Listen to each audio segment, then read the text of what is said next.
Good evening, everyone. It's great to have a few people over for supper. We're very thankful that you're here.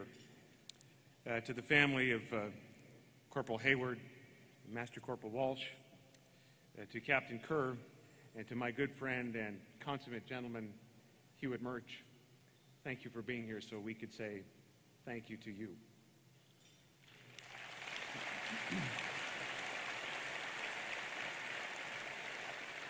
There's a lot of people to thank, so I'm going to go through it quickly, but it doesn't mean we don't feel it, because this event doesn't happen without Blair and his team, and you've met some of them.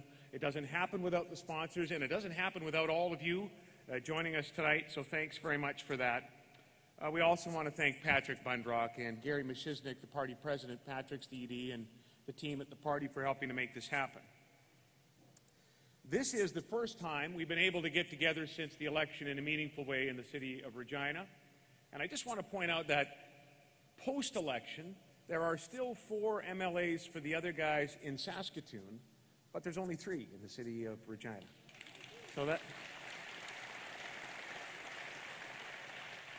So we want to say thank you to all of you. Many of you in this room helped make that happen, and others have leased us their support, and we want to work very hard on behalf of a great team of Regina MLAs to earn that support through the next number of years and as we move towards the next election. And a very, very special thanks to Howard and Sinead. It was a very, very kind introduction. I'm not sure I'm deserving of most of it. I thank them for that, but mostly I thank them for being amazing ambassadors for this province, for your province, when we were in Ireland, and since then, with others that have come from Ireland, they have been willing to help in every way as volunteers, and I want to thank them for that. And I want to thank their 11-year-old daughter, Cara. She's shared her parents with us so that we could head over to Ireland, and please pass on our thanks to her. I think we should make as a condition of their citizenship that they teach us all that accent. That's what I think. It's a great accent. It'd be better. These speeches would be painless for you if I could do it in that accent. Although the accent can be problematic, because when Howard said that he was going to be giving me a gift and it was about Hurley, I thought I was getting a motorcycle. But the club is good, so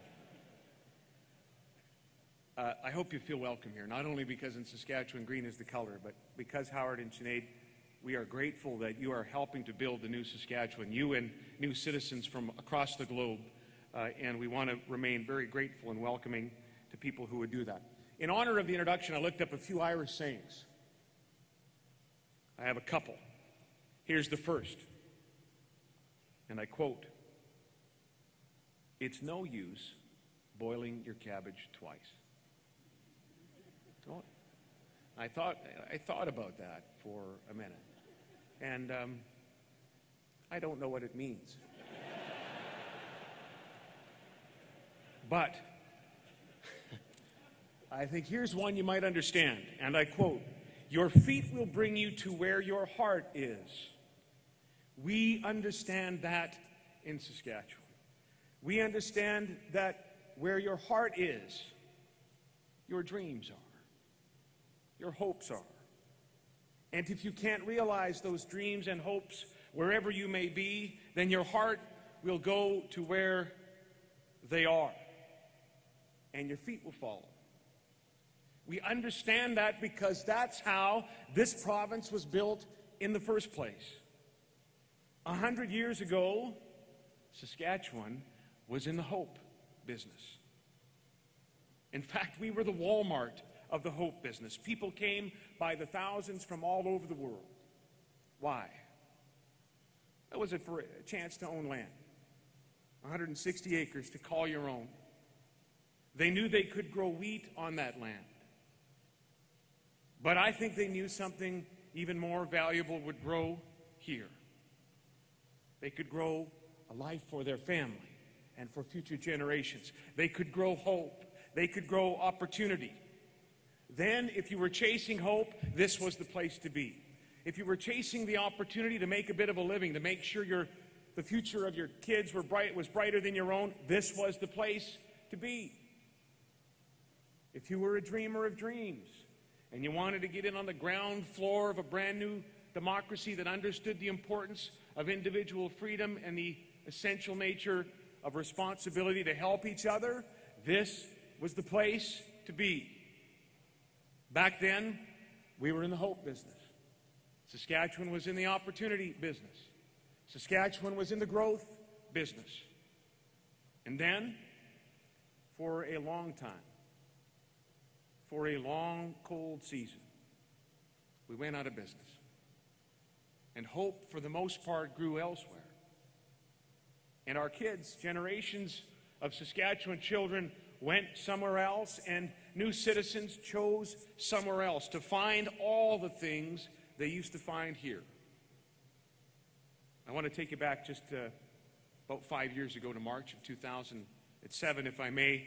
It was just after the 2006 census was released. There was an editorial in the Star Phoenix, and the headline read, "Census Reveals Costs of Ignoring Economic Advice." Here's a quote from the editorial.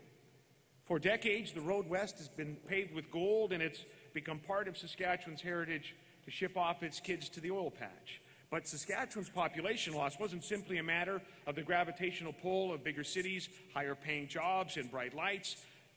This is the editorial now. "The government's policies were to blame." The Star Phoenix ended that editorial by warning that unless the attitude of government changed, and this is a quote, "The dismal harvest of what they reap will be visible when the data from the next census is released in 2012. The dismal harvest of what they reap will be visible when the data from the next census is released in 2012. Well, the next census has been released, and look what you have done. Look what you have built. This is a far cry from a dismal harvest. This is a bumper crop since 2007, a bumper crop of hope and a bumper crop of opportunity. That census showed Saskatchewan. Your Saskatchewan had grown by 65,000 people. That's the most growth ever since they started doing the census every 5 years. And Stats Canada, yeah, that's sure.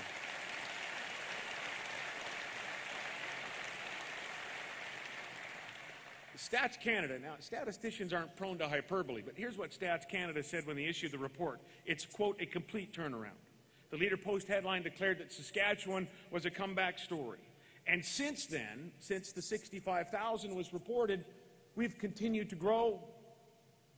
We're now 73,000 more than we were just 5 years ago. That means young people are staying. That means other young families are moving back to Saskatchewan. That means other Canadians are choosing to pursue opportunity in this province. It means citizens from all over the world are choosing to chase hope here in Saskatchewan, so that again, we can say to the country, we can say to the world, that if you seek opportunity, this is the place for you. If you live in a land where economic hope is elusive and you seek something better, this is the place for you. 73,000 people in 5 years made that choice. Regina, isn't it good to be back in the hope business?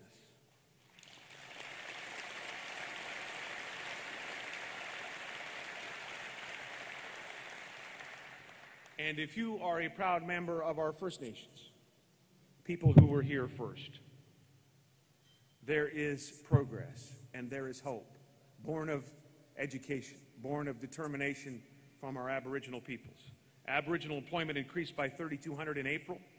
That's the 11th consecutive month of year-over-year gains.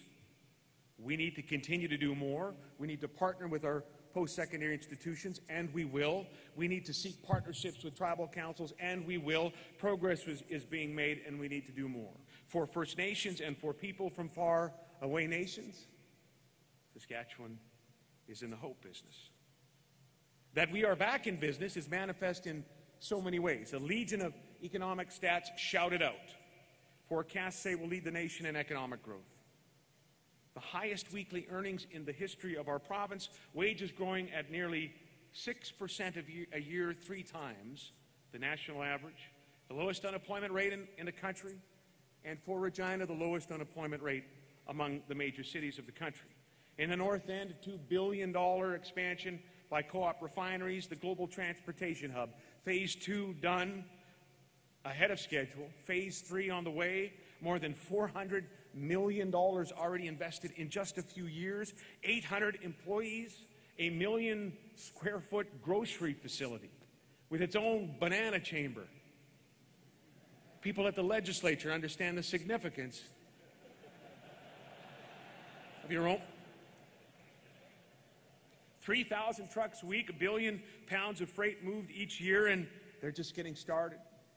CP Rail builds a new intermodal facility at that location. You will hear more announcements of international companies choosing Regina for their logistics needs in North America and Western Canada in the future. Potash mines.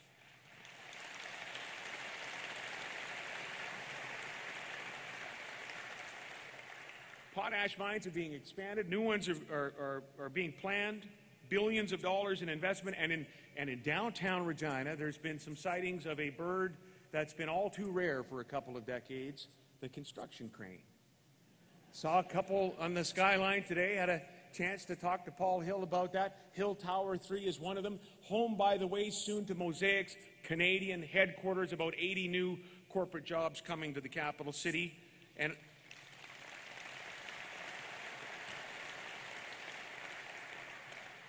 on the horizon, the redevelopment of the downtown, and then we better do something about the stadium.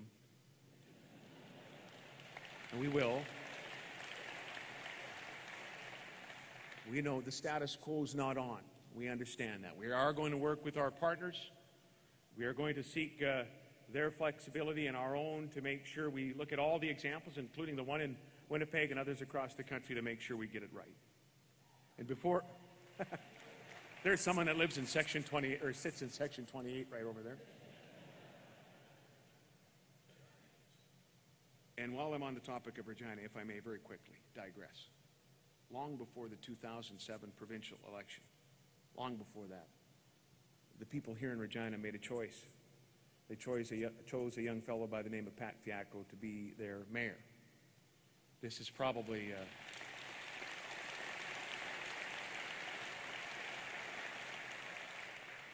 this is, unless he changes his mind, it's Pat's last leaders' dinner anyway as the mayor. Hopefully he'll keep coming back. But what a transformation he has wrought for this capital city of ours. Things have never been the same since his election, frankly, and I don't think they'll ever be the same again. We need more of that kind of leadership, not just in our province, but in our country. Leadership that's informed by a vision. And leadership then that follows up on that vision with action. And Pat, for all of your work, for this city and for the province, for FCM and for Olympic boxing, for putting us on the map in so many ways, tonight, on behalf of the province and on behalf of your fellow citizens, thank you.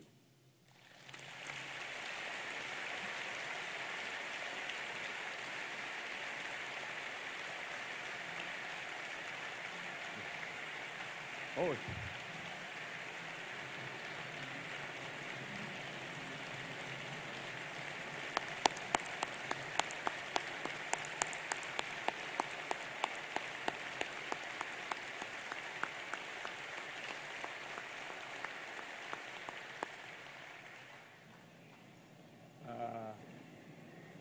And just as a swan song, on his way out, he's going to sell wastewater to a potash mine for $200 million. So that'll be pretty good.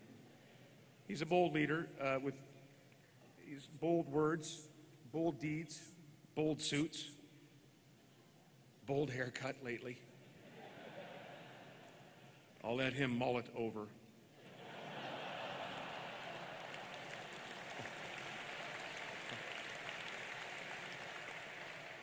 So, ladies and gentlemen, how do we make sure that we stay in the hope business, not just in Regina, but across the province? Well, we've got a natural advantage going for us, and you saw in some of the pictures, we worked that lineup at the job fair in Dublin. We wanted to just make people feel at home and let them know they were going to get in and that there were jobs on the other line and on the other end of the line. And a number of them had the same question for me, and the question went like this. We experienced a boom and a bust here in Ireland. What's to say it won't happen in your province, where you want us to come And I said to them, you know, honestly, we're like any other economy. We're cyclical. We are resource dependent. We're going to move up and down. But there is something we have that few places on earth have. We have fundamentals for long-term growth because the fastest growing economies in the world want food security and energy security. Think about that. China and India, really the whole world wants those things. In that world, I like our chances.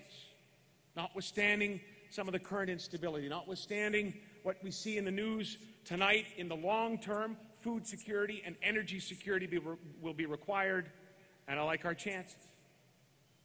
Notwithstanding that important fact, though, ladies and gentlemen, it is crucial that we keep our focus on a growth plan, that we never become complacent.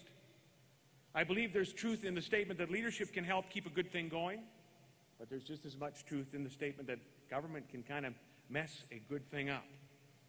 There's good advice for our government on both counts. In our first term, we chose to do certain things, and we chose not to do other things. We chose to lower taxes for farmers, for small businesses, for families.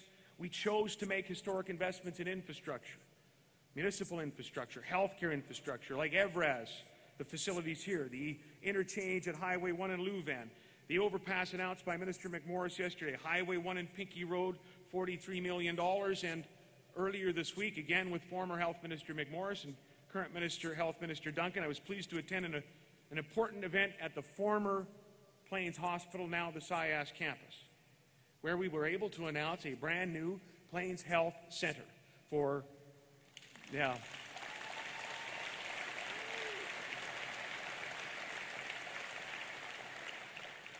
day surgery, for diagnostic imaging, for pharmacy, for rehabilitation, for cancer care. It was interesting to know early on in our mandate that, you know, in Saskatchewan, our cancer care facilities don't have access to on-site diagnostics.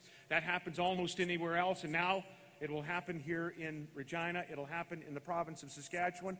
This will be an innovative center about better care, not just for Regina, not just about alleviating the pressure at our Regina hospitals, but for all of southern Saskatchewan. We'll seek, by the way, if it makes sense for you, for better health care, we'll seek private partnerships, because we know that will work.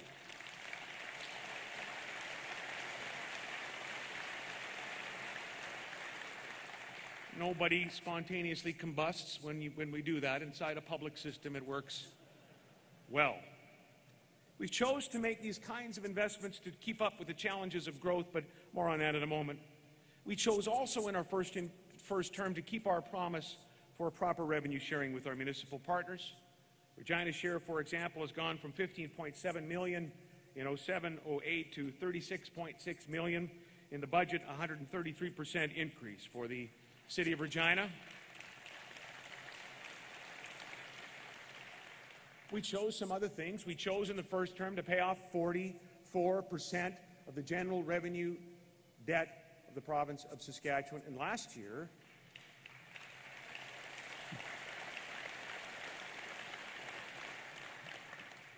we received a credit rating upgrade to AAA.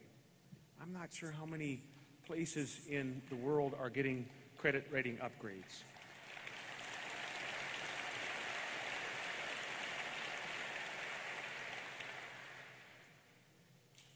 We're also mindful as a government that it's important to not do certain things, to choose not to do things no matter how tempting they are.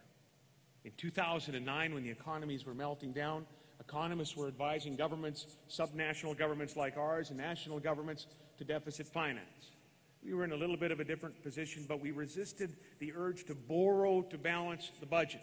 The rainy day fund was there. Some tough decisions were made. Some deferrals were made so that we could keep things in balance. It's important, by the way, and I'll talk a bit more about this later, it's important that we remember the essential nature of fiscal probity.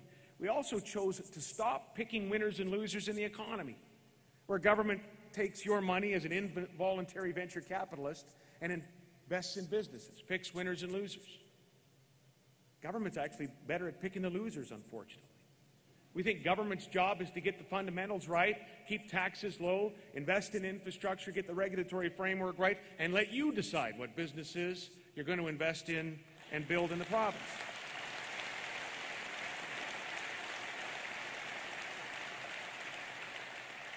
we made a decision in this last budget along those lines. It was a difficult one, but the right one. So, we've got some things right in our first years in office. We got some things wrong. In the first term, obviously, we were a brand new government. And growth was a new phenomenon in Saskatchewan, or at least one we hadn't experienced in too long a time. And frankly, it took some getting used to. There were new growth-related challenges in the new Saskatchewan, and let me be the first to admit, we didn't always get it right. I'm not certain anyone could have been ready for the power of Saskatchewan's economic engine when it's running on all cylinders and running on high-octane fuel. I'm not sure we could have contemplated what's happened since, that anybody could have. In my garage at home, in our garage at home, Tammy, there's what some in our family would call a 1967 midlife crisis. It's actually a 1967 Dodge Coronet, and it's getting a new engine in it this year, because if you're going to have a midlife crisis, it should go very fast. But within the laws of the... And I know when that transplant happens, I'm going to kind of have to get used to it. And I think that's really what happened in the province. Someone, well, all of you did. You slipped a Hemi in where the economic engine of the province used to be. And, you know, it's been more difficult than we thought to keep things on the road. We've done it, I think, but I think we can do better. This fall, our government will be 5 years old. We're not a new government anymore. And growth is not a new thing in Saskatchewan anymore. We need to deal with growth not as a new phenomenon, but as a permanent condition of the new Saskatchewan. We need it to be sustained. We need to meet the challenges on the infrastructure front, on the housing front. So how do we do that? Well, a short while ago, I announced a major reorganization of our government, both the cabinet and the structure of government itself. It's designed to orient our government around three priorities: ensuring growth continues in our province through the tenets of our growth plan. That's competitive taxes and competitive regulatory frameworks and infrastructure and innovation and engagement. 2, meeting both the challenges and the opportunities of growth as they come in a long-term perspective. And finally, investing the dividends of that growth in debt reduction and in quality of life. Investing in people with disabilities so their quality of life is improved, the most vulnerable among us. Investing in better health care, informed by targets and goals, where we'll be held accountable. Investing in student achievement, better education across the province.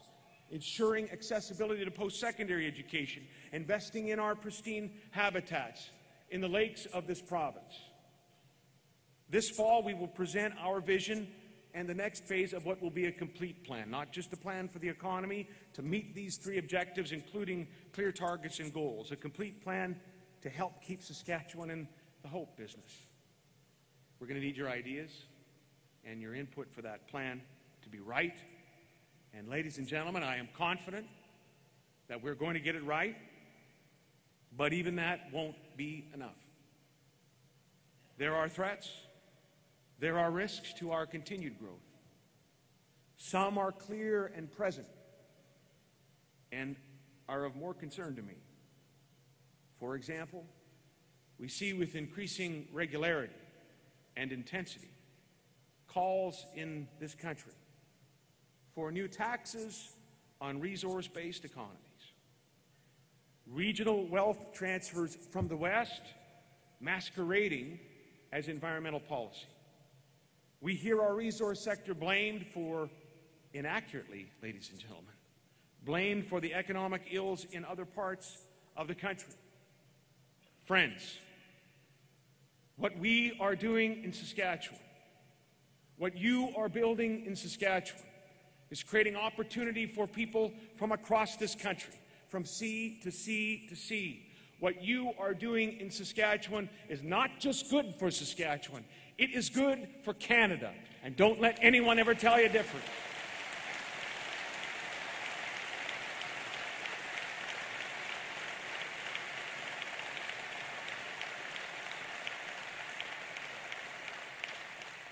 We need to be ready to defend our interests. We might even have to use Twitter to do it.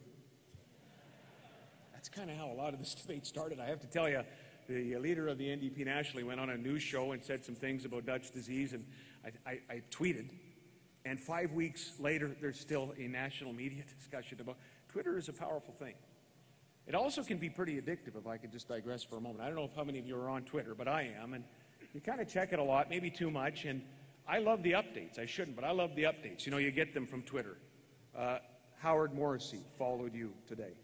Or maybe Tammy unfollowed you, and then you're kind of worried. And you're kind of worried about that. In fact, I had a pretty surreal moment a few months ago. True story. I think it was about 3 months ago. I looked up, opened my Twitter app, and it said, Gaynor the Gopher and 14 others followed you. And I love Gaynor the Gopher. But I have to tell you, it's a little creepy. He's a 7-foot gopher. How does he tweet, by the way? Sometimes you've noticed he can't actually even pick up his signs off the turf at Mosaic Stadium. How does he? His thumbs are huge. I'm not going to get into the whole debate we've had, but I will make this comment on the issue of Dutch disease and the Western economy. In trying to extricate themselves from this mistake, Mr. Mulcair and the National NDP are saying, our problem is not with the premiers. Our problem is with the Prime Minister. My message to them tonight is just this.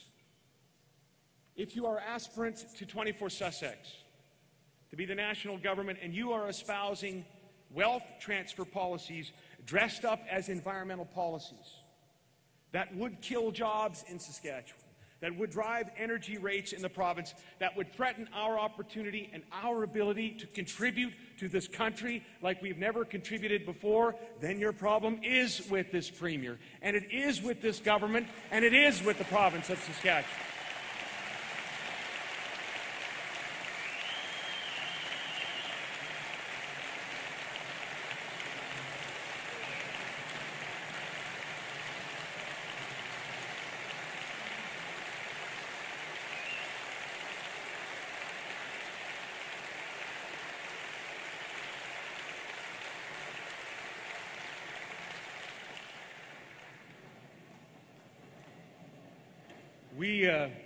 We don't have Dutch disease. We have Dutch industries right here in Regina. They're creating manufacturing jobs, ironically enough. We don't have Dutch disease. In Saskatchewan, Dutch is something you do on a date when you're between jobs. Tammy would say that some people try to do that on a date even when they have a job. But don't believe her. We need to be vigilant about something else. One final thing if we're going to stay in the hope business. It's June, so we know all the provinces have tabled their budgets and the federal government has tabled its budget, and they are all deficits, save for one. In all of the Dominion of Canada, only Saskatchewan has presented a balanced budget this year.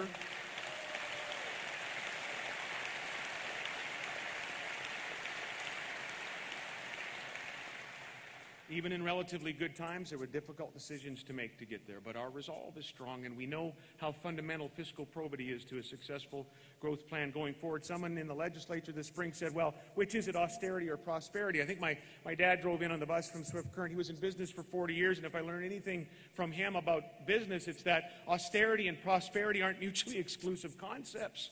You need to be fiscally sound on one hand so that you can be prosperous in the long term. Margaret Thatcher said, the problem with socialism is that eventually you run out of other people's money. I think it's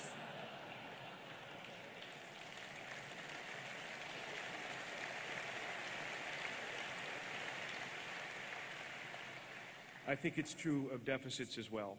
In conclusion, ladies and gentlemen, I just want to end where I started, and that's with a thank you to all of you. We have come so far, and there is further that we must go to keep building the province, to keep us open for business. We need that long-term plan, and we'll work on that together with measurable goals and a vision that's worthy of this province, her people and her resources. We need vigilance as to those things that are risks to our continued progress so that we can continue to tell the story of the new Saskatchewan, stories like this. Just before the election, we were campaigning in Martensville with Nancy Hepner, who's here tonight, the MLA from that area. I'm glad we went campaigning there because I think she got 80% of the vote. So she needed help, apparently. We were in Osler, and we were in a restaurant in Osler, and we met with the community leaders, the mayor, and a lot of the councillors in the Reeve, and a lot of the rural councillors from the area. We met with some business people that were there, and I'm sure they talked about education and infrastructure and a growing community and whether or not they liked Martensville, but I don't remember because I wasn't listening. I wasn't listening because at that lunch they served, first time in my time in politics, they served an amazing Mennonite lunch. And if there's one thing I know, it's Mennonite cooking. There was Vorscht, which is Mennonite sausage, which is really good. There was Kielkia, that's noodles. They were very good. And to put on the noodles and the sausage, there was Schmountfat, which is cream gravy. My arteries are hardening just thinking about it. There was Plotz, this great dessert at the end, and it was hard to focus on what was being said at the meeting because it was just an outstanding meal. And when the meal was over, they said, "Would you like to meet the cook?" And I said, "I would like to meet the cook." And I expected to meet a Helen Fair, maybe helped by her husband Peter Fair, a Grossmum, a nice Ploutdeach Mennonite lady. They introduced me to Kelal Dev. He's from Bangladesh.